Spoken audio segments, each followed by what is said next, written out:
नमस्कार सर्व किचन रेसिपीमध्ये मी कविता तुम्हा सर्वांची पुन्हा एकदा खूप खूप स्वागत करते। तर नेहमीप्रमाणे आजही मी तुमच्यासोबत एक नवीन आणि छान अशी रेसिपी घेऊन आली आहे। व्हिडिओ सुरू करण्याआधी तुम्हा सर्वांना रिक्वेस्ट आहे की तुम्हाला जर माझी रेसिपी बघायला आवडत असेल तर व्हिडिओला एक छोटासा लाईक आणि चॅनलला सबस्क्राइब नक्की करा। सोबतच साईडचे जे बेल आयकॉन आहे यालाही प्रेस करा।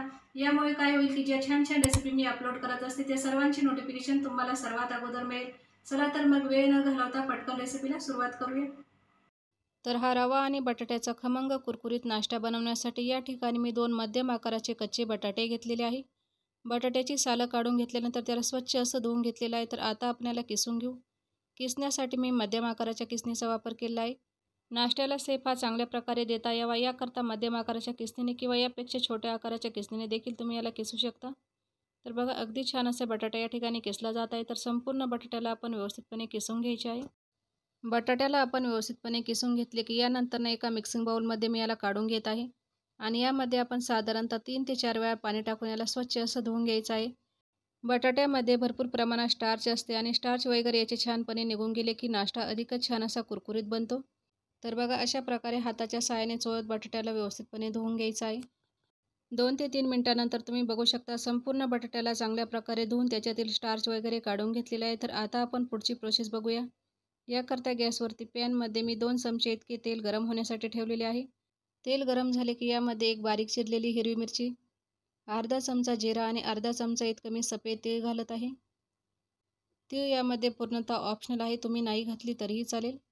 मध्यम आचेवर जिऱ्याला हलकंसं फ्राय करून घ्यायचं आहे आणि यानंतर लगेचच यामध्ये मी किसलेला संपूर्ण बटाटा घालत आहे। किसलेल्या बटाट्याला आपण मध्यम आचेवर साधारणतः 1 मिनिटांपर्यंत व्यवस्थित असं फ्राय करून घ्यायचं आहे, जेणेकरून याचा कच्चेपणा या ठिकाणी चालला जाईल। लहान मुलांना चटपटीत आणि कुरकुरीत पदार्थ खायला फार आवडते। तर अशा वेळी कच्चा बटाटा आणि तांदळाच्या पिठाचा वापर करून अवघ्या 10 ते 15 मिनिटांमध्ये तुम्ही हा नाश्ता संपूर्ण कुटुंबासाठी देखील बनवू शकता। जवळपास 1 ते 1.5 मिनिटं झाले आहेत आणि तुम्ही बघू शकता या बटाट्याला मी अगदी छानपणे फ्राय करून घेतलेले आहे। तर आता आपण यामध्ये अर्धा कप इतकं पाणी टाकून घेऊ। ज्या कपाने आपल्याला नंतरनं तांदळाचे पीठ घालायचे आहे ना, सेम त्याच कपाने मी या ठिकाणी अर्धा कप इतकं पाणी घातलेलं आहे। सोबतच नाश्ता छान असा कुरकुरीत व्हावा याकरता यामध्ये मी अर्धा चमचा कुटलेली लाल मिर्च आणि अर्धा चमचा मीठ घातलेलं आहे। नाश्त्याला रंग छान यावा याकरता मी यामध्ये अगदी चिमूटभर इतकी हळद पावडर घातलेली आहे। हळद यामध्ये पूर्णतः ऑप्शनल आहे, तुम्ही नाही घातली तरीही चालेल।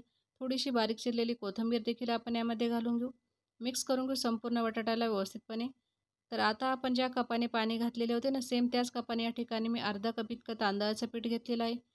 2 किसलेले कच्चे बटाटे, अर्धा कप तांदळाचं पीठ आणि अर्धा कप पाणी हे प्रमाण लक्षात ठेवले की तुम्ही देखील सहजासहजी हा नाश्त्याचा कुरकुरीत पदार्थ घरी बनवू शकता।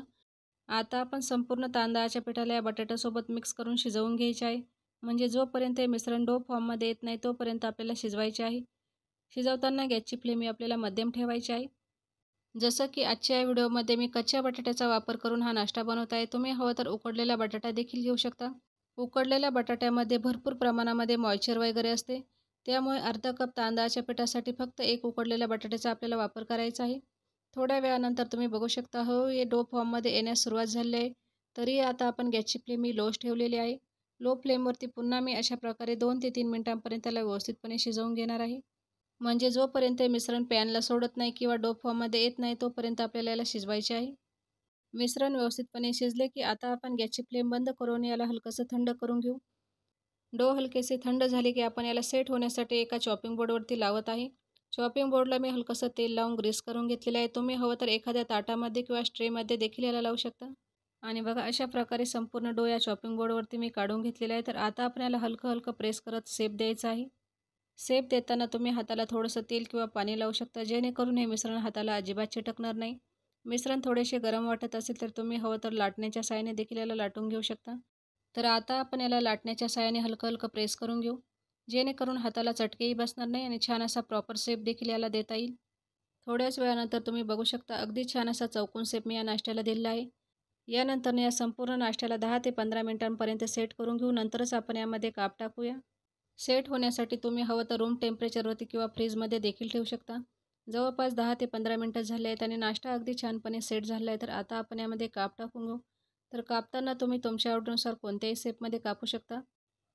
तर मी अशा प्रकारे याला लांबट शेपमध्ये कापत आहे, म्हणजे ज्या पद्धतीने आपण आलू स्टिक वगैरे बनवतो ना, अगदी त्याच पद्धतीमध्ये कापत आहे। तुम्ही हवं तर त्रिकोण किंवा चौकोन शेपमध्ये देखील याला कापू शकता। आणि बघा अगदी छान असा नाश्ता या ठिकाणी सेट झालेला आहे। याची जाडी देखील तुम्ही बघू शकता, अर्धा इंचपेक्षा थोडंसं जाडसर मी याला ठेवलेलं आहे। तर आता आपण ताबडतोब फ्राय करण्याची तयारी करूया। याकरता गॅसवरती पॅनमध्ये मी तेल अगोदरच गरम होण्यासाठी ठेवलेले होते।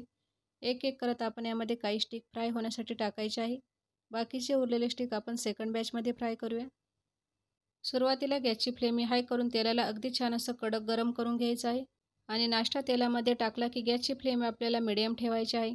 मीडियम फ्लेमवरती साधारणतः 7 ते 8 मिनिटांपर्यंत अगदी छान असं क्रिस्पी कुरकुरीत होईपर्यंत याला फ्राय करून घ्यायचं आहे। तांदळाच्या पिठाचा पदार्थ आहे त्यामुळे याला फ्राय होण्यासाठी थोडासा टाईम लागतो। 3 ते 4 मिनिटं झाली की आपण दुसऱ्या साईडने पलटवून घेऊया। जवळपास 7 ते 8 मिनिटांनंतर तुम्ही बघू शकता नाश्ता या ठिकाणी अगदी छानपणे फ्राय झालेला आहे।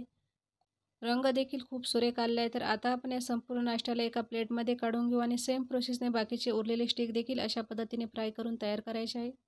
हा बटाट्याचा कुरकुरीत पदार्थ तुम्ही सकाळी नाश्त्यासाठी, मुलांच्या टिफिनसाठी किंवा अचानक घरी पाहुणे आले तर गरम गरम चहासोबत खाण्यासाठी देखील बनवू शकता। किंवा घरामध्ये मुलांची छोटी मोठी पार्टी वगैरे असेल तर त्या पार्टीसाठी तुम्ही अगोदरच हा नाश्ता बनवून ठेवला तरी चालेल। किचनमध्ये उपलब्ध असलेल्या फक्त 2 गोष्टींचा वापर करून हा नाश्त्याचा कुरकुरीत पदार्थ घरी नक्की ट्राय करा। रेसिपी कशी वाटली मला कमेंट बॉक्समध्ये सांगा। सोबतच अशा नवनवीन अचूक आणि प्रमाणबद्ध रेसिपी बघण्यासाठी सर्व किचन रेसिपी या आपल्या चॅनलला यूट्यूबवरती सबस्क्राईब करा। चला तर मग पुन्हा भेटूया अशाच एका छानशा रेसिपीसोबत।